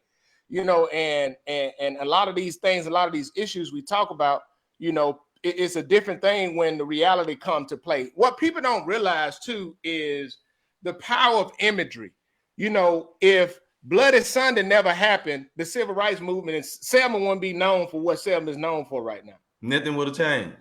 Hey, but though, listen, this is what I'm saying with this, though. If Bloody Sunday didn't happen with the diverse crowd, when you had national media there, as about said, the media what got them. But you had a diverse crowd though, Larry. Because if you just had all black folks on that bridge and they beat them up, but it was the Northerners that felt pity for black folks themselves. Yes. Yeah. Oh, they're doing it. Was so the media kind of made an uproar for people up north, because people down south did just what we do down here. Right. In the same way, though. That's just how it is. Larry hit the nail on the head, but still, maybe it's two separate definitions or two different meanings for the word Christian, because it was Christian who sat around and watched them did what they did to the people on the bridge on Bloody Sunday. It was Christian who sat around the campfire and watched people being hung and being murdered. Those was Christian, and they hold up, and they still went to church. So listen. I just wanted to say that right there. We could park that right there and move on. Who plotted against Jesus, though? Huh? Who plotted against Jesus? You said who plotted against him? Who plotted to kill Jesus? According to the book, it was the Pharisees. According to the book, it was the religious leaders. Okay. It was the religious leaders. Who persuaded the crowd to go along with saying crucify Jesus? It was the religious leaders. It was the church. It wasn't the government. Hey, but don't listen. Who created Christianity? Different players in the game. Who created Christianity? Huh? Who created Christianity? Who created it? Yeah. And then let me ask you this last question. What were our people before they was Christian? They were spiritual before they left Africa. They was already spiritual being. It was already in them. But I'm trying to figure out how this got something to do with what Mimo and them doing. That what I'm trying to. Yeah, Duck. I'm trying. Today's Sunday. Because y'all took it there. That's why I say just leave it alone. He ain't preaching a while. He just wanted to sneak a sermon in. We ain't passing no collection plate, Duck. Listen. If you really get down to the root of the whole thing, man.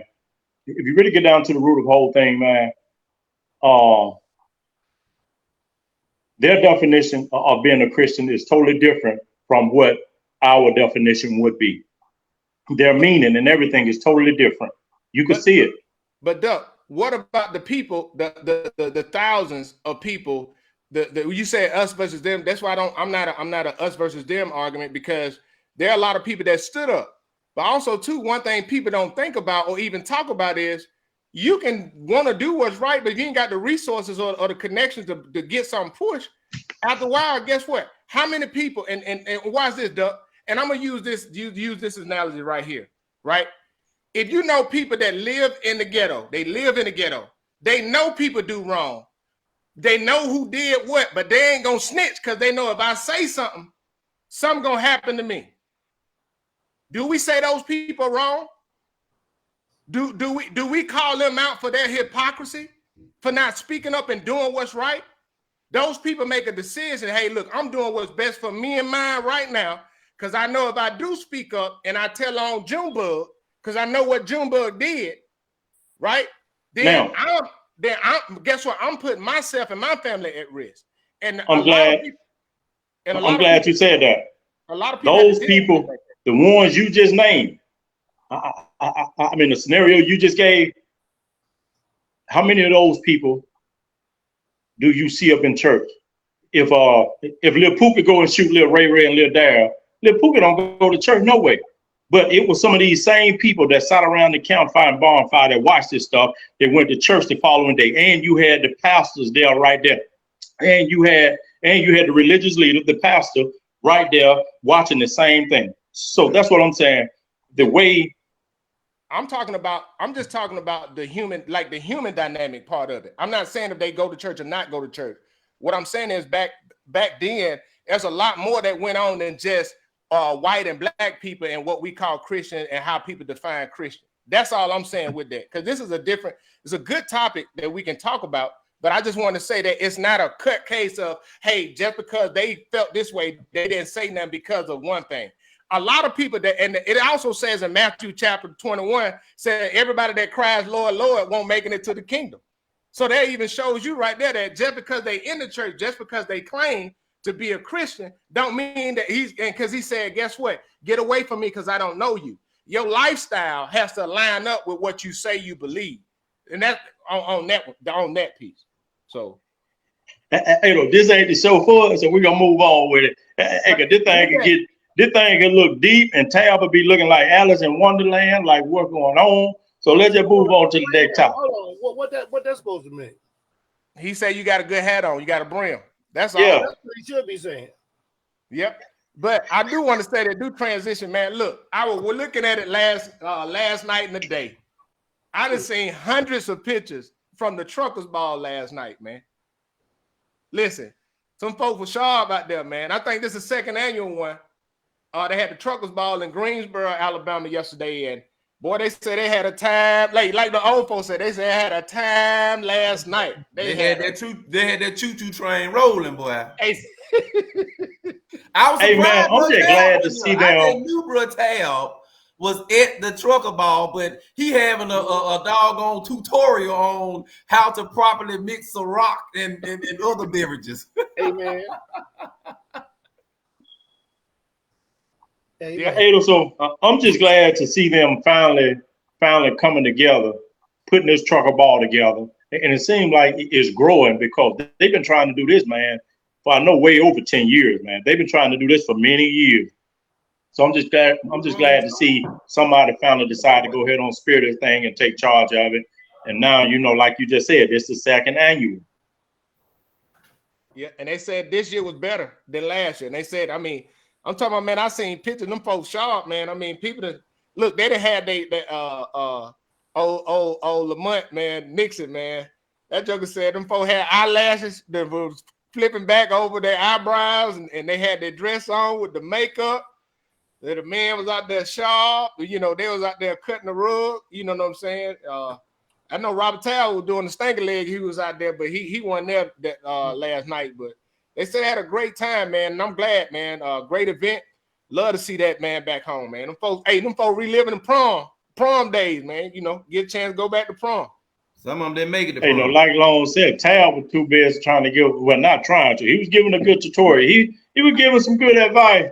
But I may have to try one of them things he said if I can go back and find that video. I just knew if wasn't nobody else there, I knew Bro Tab was gonna be at that Trucker Ball. But I guess he had some other plans. I've never been. You never been? I just thought you were gonna get the highlights and everything. Nah. Bro Tab, he ain't no trucker. He said he was in supply. I was in supply. Yeah. So, but yeah, man. I saw that, and it's a good thing of just being able to witness that and witness folks having a good time, man. Like for real, just having a good time. Like people had a good time, man. Folks was dressed up, folks doing their thing, man. So I'm very happy and proud. Folks came from surrounding areas too. Yeah, to support as well. You gotta remember, we were locked down for 3 years. And so sometimes when you take something away from people, they realize that, hey, this social distancing thing is this kind of crazy. So, and this is like the first real summer that, that people can go out and somebody cough and they'll look over at you like, hey, sneezing or coughing, then they lose it. They coughed 2 years ago in clear room. Hey, Robert, I was talking to Mama.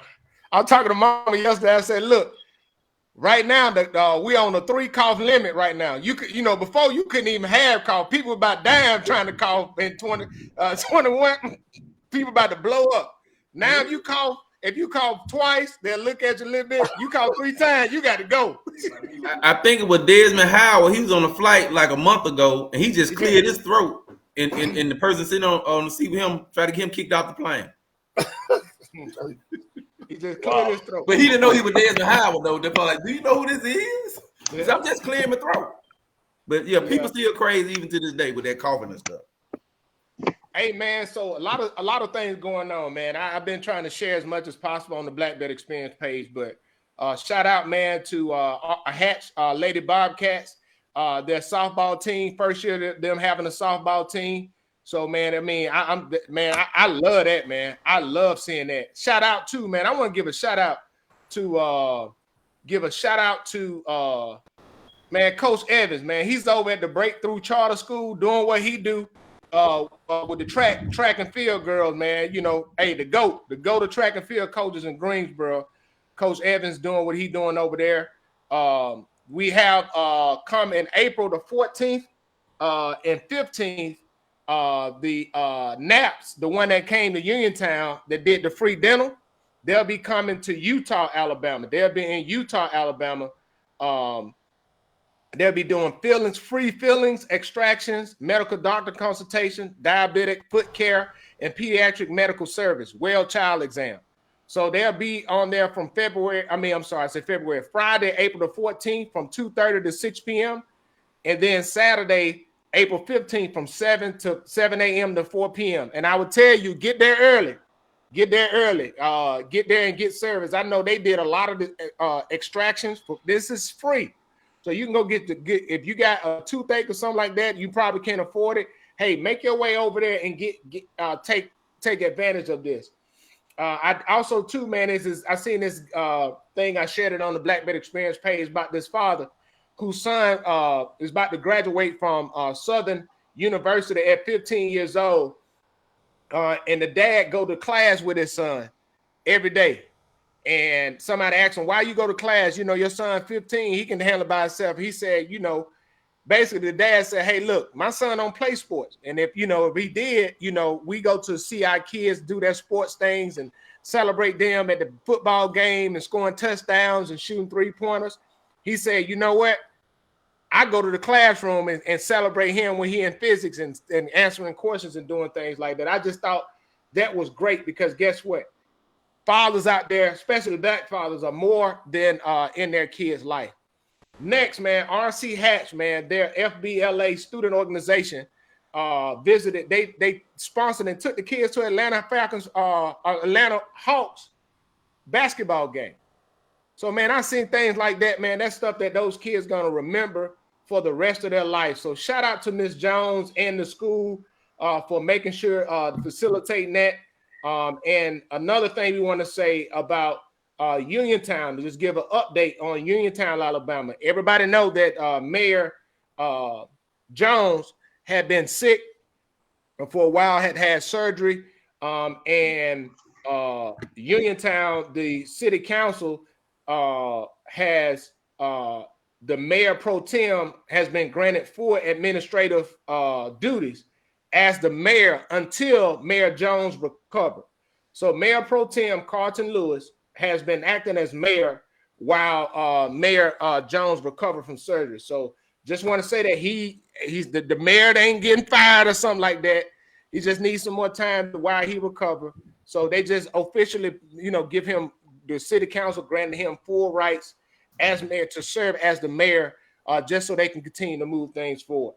So I just want to continue to just shout that out, man. And again, man, my classmate, class of '98, Robert Tabb, be a book coming out tomorrow on Monday. It'll be available on Amazon, and the name of the book is the 800 Credit Score Playbook: Tips, Tricks, and Strategies for Mastering Your Credit. So listen, huh? Oh yeah, I'm on. As soon as it come out, I'm going to give me a copy. Yeah, it'll be available tomorrow on Amazon, man. Proud of Fred, man, doing great things, man. Very proud of him. So just want to kind of shout that out, man, and put that information out to kind of keep people informed on what's going on. Y'all keep my uncle Charles Lewayne, in prayer. His mom passed away.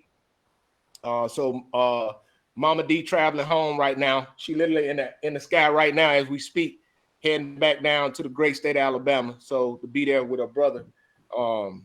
And you know, and look, it snowed up here a little bit last night, but it ain't stick. Look at Robert. Look at hey, it got a little warm today up here, man. It was like 45 degrees, man. So it got a little warm. So what y'all got going on this week? I guess I'll go first. Because I want to kind of recap here. You know, shout out to Barry, Mr. Wagner coming on the show, because he said a couple of things that was kind of profound for me. And I wanted to challenge the educators because some of that conversation, I thought he was like talking to me. You know, educators back in the day, when they seen greatness in you, they would come to your house and talk to your parents. I don't know if they do that now. I don't know if they see something in you, like, you know, because me and music, I think I don't have many regrets. The only one, that's my only regret, because Mr. Green came to my house, but I was so grown, and I didn't follow anybody because I kind of did my own thing, you know, all my life. I wish I had someone I wish my mama had the know-how to tell me that you're not quitting because they gave the award to somebody else and you work harder, and the politics of it. You know, you quitting on your team. Mm-hmm. I quit it on Wee Wee. Willie, y'all don't like to call him Wee Wee. We see Wee Wee. And Walter.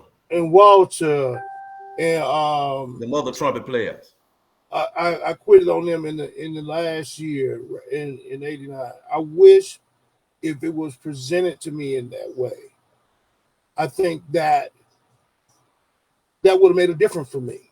You know. So ideally, through the whole interview, I thought that was the profound teachable moment. I don't know if the teachers, because the teachers spend more time with the children than the parents do, and so they know where their strengths and weaknesses are. You know, so when they come to your house and say, "Hey, this young man has that. This young man has something. He has something that can be cultivated. That can be great." Mm-hmm. You know, I don't know if they do that anymore, or is it because the climate of America today that we try not to get involved, you know, or the level or the compassion when it comes to education the way it is. We already see right now that the governor don't care nothing about education. You know, she has shown this several times. Mm-hmm. You know, we need to look at the big picture. We need to look at tomorrow. I would like to, charge the teachers that if you see a young person that has that X factor, that has that thing that can be cultivated, reach out to the parents. Reach out to the parents and present that. Because that could, leaving high school and graduating and education are the pivotal moments of your life. And like Robert said, we don't do rewind. We don't do rewinds. You know, once it's gone, it's gone. You know, shout out to Mr. Wagner, for coming back, to be a part of something that's about to be phenomenal. Because with these gentlemen on the show, the Men of Valor, now we have a major male presence to be reckoned with in the Black Belt. we talk most about Greensboro and Uniontown.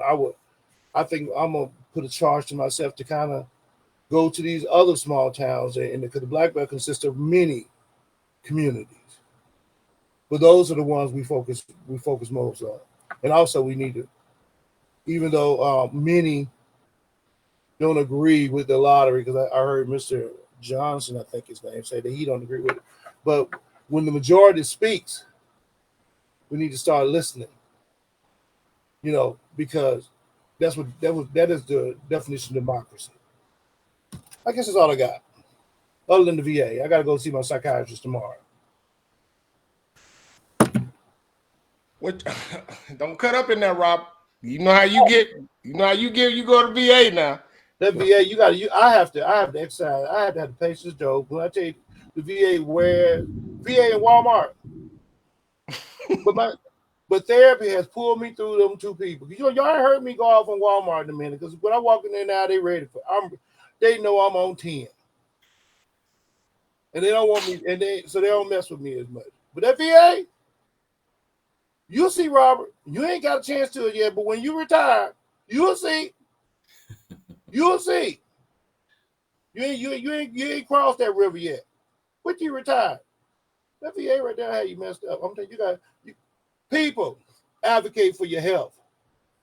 If something don't seem right, if you got something going on with you, and your doctor is telling you that it ain't nothing, you are there to work for you. Get you a second opinion.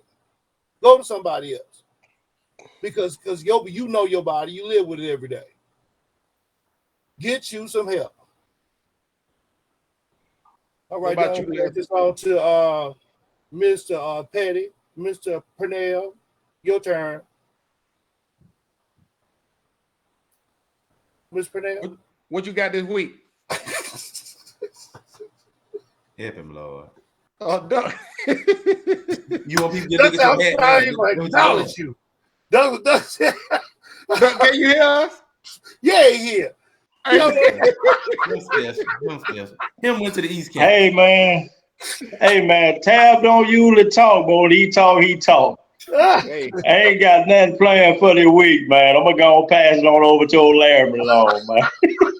Man, I just got school, man. My kids been running me crazy. They playing AAU ball, college ball. Baby girl calls her dad. I'm trying out for basketball. She tried in 2 weeks, so I'm just doing that. But I want to just piggyback with Bro Tab, but I just don't think it's on the educators. Parents should be able to see the gift in their own children as well. Educators reinforce that. We live in a time now where parents can't even see the gift in their own kids because they're too busy to focus on self. And I think that's where it starts. When you see that gift in that child, try your best to encourage it. Educators just come in and reinforce it. But parents, if you don't see the gift, you can't expect nobody else to see it either. So y'all be weather aware. I know we got tornado warnings up here where I am and down that way, but y'all be weather aware and just be easy tonight. They're cutting up out here. Yeah, so I just want to say that it's weather down there. Everybody be safe. And this week is another work week. Found out that I'm going to going to a new position coming up the middle of next week. So congratulations. Middle of next month on the 15th. So very excited about that. Going to be a battalion XO. The commander that I'm going to work for graduated from the University of Alabama. Just want to throw that out there for Duck. For Duck to hear that. Got 2 Roll Tide guys rolling in there, holding it down strong. But found out he also went. He was in college with my classmate, class of '98, Jesse Bell. They was in RTC together down there at UA. So small world. And Greatest said it all start at home with the parents. That's fact. Absolutely. That's fact. Absolutely. Yeah, and hey, look, we are here to advocate for supporting the community, and I know we appreciate there's a lot of things that are being done right, and we do want to take the time to highlight that. But we definitely will not shy away from holding people accountable and talking about things that need to improve. And it is not personal at all. Definitely not personal.